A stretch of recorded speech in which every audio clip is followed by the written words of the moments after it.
Hace un momento se acercó con un servidor, uno de nuestros mentores,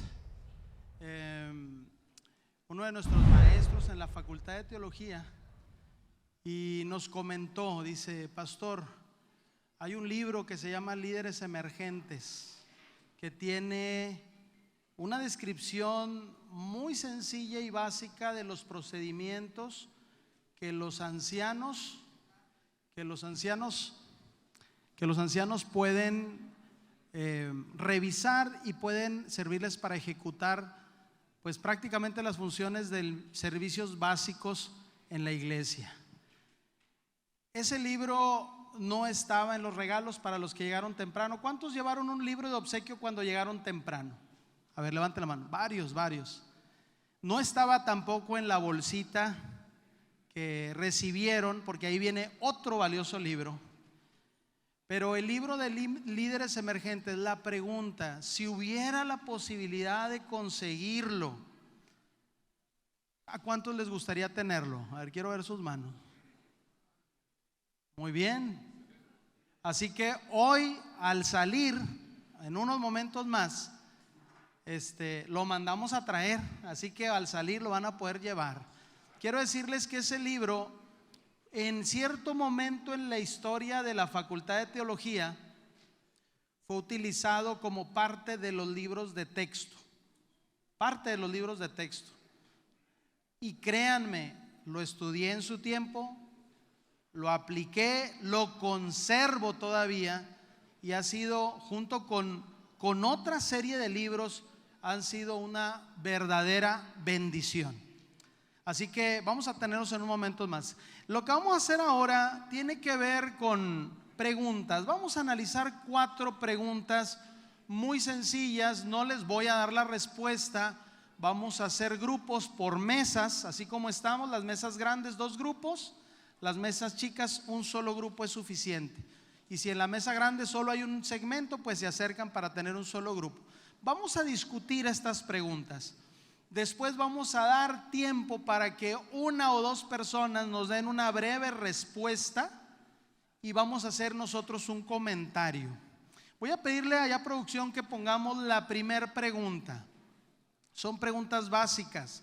Nos sirven para reanalizar lo que estamos haciendo, el ministerio que estamos llevando, y para reorganizar. La primera pregunta es: ¿cuántas reuniones de juntas directivas debe tener mi iglesia al año? Puede ser que para ustedes sea muy sencillo. Cada vez por mes, pero dependiendo de las situaciones de la iglesia, la dinámica de la iglesia, de los hermanos, pudieran ser todavía más. Muy bien, gracias. Sí, pues es algo parecido, ¿verdad? Por lo menos 12, a menos que haya algún caso urgente, se puede hacer alguna junta extraordinaria y tratar el tema o el problema que vamos a tratar. Gracias, no se vayan. No sé si escuchamos bien. Dice, los 2 concuerdan. Mínimo, ¿cuántos debemos tener? Mínimo 12. O sea, estaríamos pensando que 1 vez al mes es lo recomendable. Sin embargo, hay situaciones muy apremiantes que requieren que tengamos otras 2, otras 3 o las que sean necesario. Gracias, hermanos. Pueden pasar a los asientos. Quiero comentarles que es muy peligroso que tengamos menos de 12. Y digo peligroso porque en la multitud de consejos hay ¿qué? Sabiduría. Es muy importante que al mes se tenga la junta programada y que la junta directiva tenga la disposición y la guía tanto de los pastores como de los ancianos para que esto suceda. Escuchen esto, ancianos. Si esto, mínimo 12, no está sucediendo en su iglesia, es una llamada de atención, es un foquito, lo diría rojo, que necesitamos atender a la brevedad. ¿Está bien? Esto es importantísimo. Necesitamos atenderlo a la brevedad, acercarnos con las personas convenientes, platicarlo y entonces empezar a generar esa atención mensual. Vamos a la siguiente pregunta. que es muy parecida, pero es diferente. Una junta por Zoom hemos visto en la pandemia que tiene la misma eficiencia, pero ya no estamos en la pandemia. Sin embargo, a veces hay distritos que, por ejemplo, en las zonas metropolitanas, donde es un poco complicado las distancias. Cuando eso sea así, es mejor tenerla a no tenerla. ¿Está bien? Es muy importante tenerla. Muy bien, vamos a avanzar. Siguiente pregunta: ¿cuántas juntas? Vamos a tomar el tiempo ahorita también, vamos a ver. ¿Cuántas juntas del concilio de ancianos, ancianos y pastor, debería haber con el pastor del distrito? Necesitamos comentarlo. Podrían decir, parece la misma. Vamos, ojo, ¿cuántas juntas de concilios de ancianos, pastor ancianos, debería haber con el pastor de distrito? Comentemos.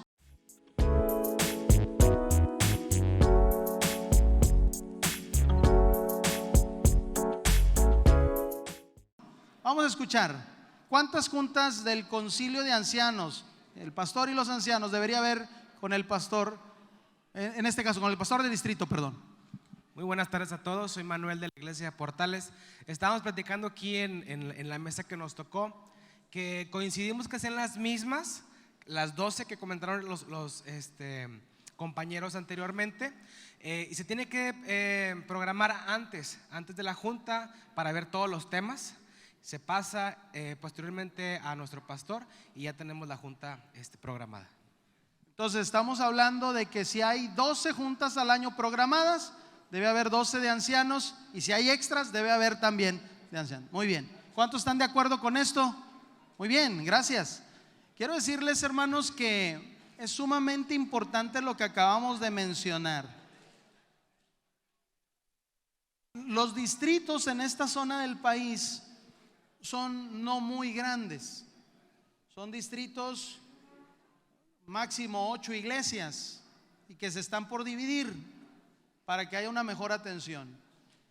Los concilios de ancianos con su pastor, la reunión donde el pastor cita a sus líderes, donde los líderes presentan puntos, donde el mismo pastor puede traer algún punto a discusión, son vitales que sean antes de la junta directiva. Allí se pueden tratar temas muy importantes, se pueden sacar algunos puntos de agenda que no esté lista la iglesia para tratarlos en su momento. ¿Saben qué, pastor? Yo creo que ese no lo llevamos, vamos a esperar hasta que lo analicemos o que hablemos con la persona, y entonces proceder con una nueva lista que puede ser igual a la que analizaron con el pastor, o puede ser diferente por algún punto que, por recomendación del pastor o por recomendación del mismo cuerpo de ancianos, sea que retirado. ¿Y eso qué va a suceder con eso? Vamos a poder nosotros disfrutar más del tiempo en familia y dedicar menos horas a juntas que podrían llevarse en 45, en una hora, y que a veces se prolongan 3, 4 horas. Recuerdo un compañero que llegó y nos dio un testimonio, pastor Gamaliel. Llegamos a un distrito y la junta directiva fue de 4 horas. 4 horas. Amén, dicen algunos. El siguiente informe que me dio, nos dimos a la tarea de formar la junta de ancianos, de tenerlos. Nuestras juntas son máximo de 1 hora, con el método que acabamos de mencionar. Así que les invitamos, líderes y ancianos, a hacer un equipo codo a codo con los ministros para poder realizar esta hermosa experiencia de tener reunión con el pastor antes de la junta directiva. Vamos a ver la siguiente pregunta. Esto más que todo es un caso, y luego viene una pequeña pregunta. Vamos a escuchar. Al enterarme del fallecimiento de alguien de la iglesia o de un familiar, de un hermano de la iglesia, ¿qué debo hacer? No solamente, disculpen ahí por la reacción, no solamente si me entero que alguien de la iglesia murió, si me entero que el familiar de un hermano de la iglesia murió, puede ser que sea adventista o no adventista. ¿Qué debo hacer? Vamos a comentarlo.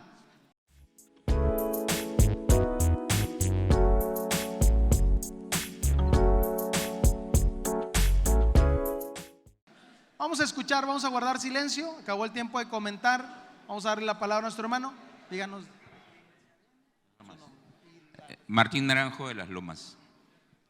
En el caso del fallecimiento de un miembro de la iglesia, lo principal sería primero ir a visitarlo, comunicarnos con él y luego coordinar con el pastor para ver si es que, si fuera necesario, de repente facilitarle las instalaciones de la iglesia para que se haga allí algún servicio fúnebre, ¿no? Nada más el nombre. Muy bien, bueno, algo muy importante que un anciano debe de recordar siempre es que siempre está en sintonía con el pastor, aunque esté de vacaciones. Llamarle, decir, pastor, tenemos tal situación, porque a veces el anciano no tiene la disponibilidad al momento, o a veces el pastor. Entonces se coordinan, el pastor sabe lo que ocurre, el anciano sabe lo que ocurre, y entonces ya sea que va el pastor, va el anciano, y nos ponemos a disposición. ¿Por qué? Porque a veces los dolientes no saben qué hacer sobre el trámite legal en el gobierno, el cementerio, y entonces pues uno se pone a la disposición para ayudar en ese trámite. Muchas gracias, mis hermanos. Quiero mencionarles algo. Ellos mencionan que hay que tener una comunicación con el pastor. Yo les pregunto algo, ¿a cuántos de ustedes les gustan los funerales? A ver. Allá hay un hermano que sí le gusta. Bueno, miren, a veces los funerales no es la cereza del pastel. No nos estamos peleando a ver, ¿a quién le toca? El primer anciano, a mí me toca. No. A veces pasa que estamos buscando a ver quién, y regularmente pues el que lo debe atender es el pastor, y a veces nos concretamos con informarle. Pero aquí se mencionó algo, dice, debemos estar coordinados, debemos notificarle. Ahora yo quiero hacer una pregunta, ¿cuántos ya netamente han oficiado un funeral sin la presencia de su pastor? Porque no estuvo, porque estaba de vacaciones. Supongo que gracias, pueden bajar la mano. Supongo que los demás no nos ha tocado tal vez la oportunidad. Sin embargo, hermanos, créanme que una de las formas de evangelizar más efectiva, creo yo, es en los funerales. Hablar de Cristo, de su palabra, hablar de la esperanza, de la resurrección, hablar de doctrinas básicas y fundamentales. Sin embargo, a veces nos da un poco de temor. Y es muy importante, número 1, estar en contacto con el pastor. Número 2, atender la necesidad si el pastor por algún motivo no está. Muy importante es atender la necesidad nosotros. Allá atrás hay una mano, solo vamos a permitir un comentario, se nos está acabando el tiempo y falta una pregunta. Si se acerca, doctor. Es muy importante esto, atender la necesidad. Si el pastor está, qué bendición. Si por algún motivo el pastor no está, necesitamos atender esa necesidad. Sí. Y buscar la ayuda de algún otro anciano de experiencia si no hemos tenido la dicha de participar. Muy buenas tardes. Yo le voy a hablar sobre mi experiencia personal. Todos sabemos en el tiempo de la pandemia y como doctor se solicitaron mis servicios para ir al panteón para oficializar servicios fúnebres. Fue una bendición muy grande porque eso abrió las puertas para que hemos sido solicitados aún de otras iglesias. Se murió una persona y a veces uno no debe poner ejemplos personales, pero me llamó el pastor de la otra iglesia y dice, quiero que vayas a oficializar un servicio porque nadie debe morirse sin un servicio. Fui y realicé el servicio y luego me dijo, ¿cuánto cobra por sus servicios? Le dije, nosotros no cobramos. Y él me dijo, aquí hay tanta cantidad de dinero. Con ese dinero compré libros, le llevé el recibo, y la mejor manera de testificar si es cierto es en un funeral. Gracias, gracias, doctor. Vamos a la siguiente pregunta. Yo creo que no es fácil para los que no nos ha tocado. Nada más, ¿cuántos no nos ha tocado a nosotros solos oficiar un funeral? Levanten la mano. Créanme, hermanos, no tengamos temor. Acerquémonos con los que ofician. Pidámosle participación, aunque sea una oración en un momento. Nos va acercando a que va a llegar el día que te va a tocar a ti oficiar. Y vas a ser una bendición. Vas a ser un ministro con poder y autoridad, llegando a los corazones de la gente en un momento tan crucial que podrías hacer un cambio en la vida de muchas personas, aunque no lo notemos. La última pregunta, se nos fue el tiempo. Tiene que ver con otro escenario, un escenario, hermanos, que tiene que ver con la redención y el perdón entre hermanos. Tenemos muchas situaciones en la iglesia que a veces manchan nuestra, vamos a decir así, nuestra página blanca de la vida. La pregunta es, ¿cuántas santas cenas debería tener mi iglesia al año y con qué frecuencia? Vamos a comentarlo el último minuto y una persona que nos comente.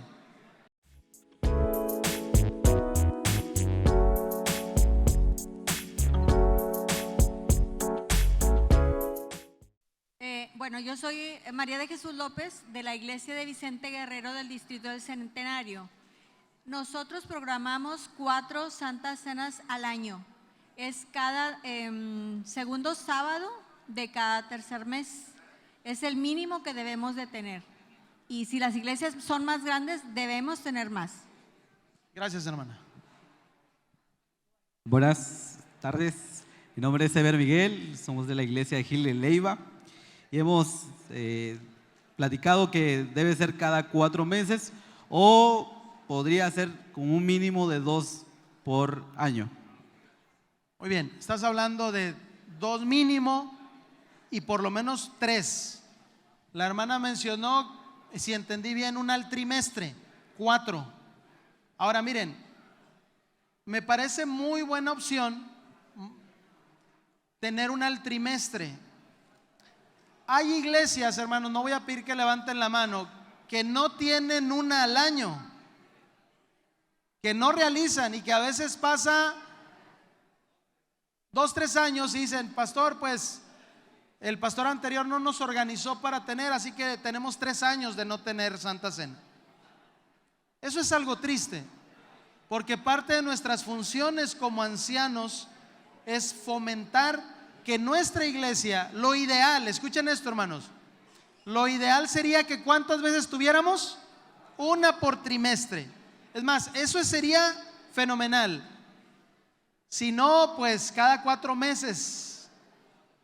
Me gustaría que no nos fuéramos al mínimo de 2, pero 2 en un lugar donde en años no ha habido, pues sería un buen comienzo. Pero les queremos dejar el reto, hermanos. Cada 4 meses una Santa Cena es una verdadera bendición. Lo practiqué con los distritos que estuve en esta asociación y creo, hermanos, firmemente que si nosotros hacemos esta parte unidos con el pastor, unidos como iglesia, tendremos iglesias más saludables, tendremos menos conflictos, porque habrá una renovación, el Espíritu Santo hará una renovación en nuestras vidas. Dios les bendiga y que lo que hemos platicado podamos cristalizarlo en cada una de nuestras iglesias. Dios les bendiga.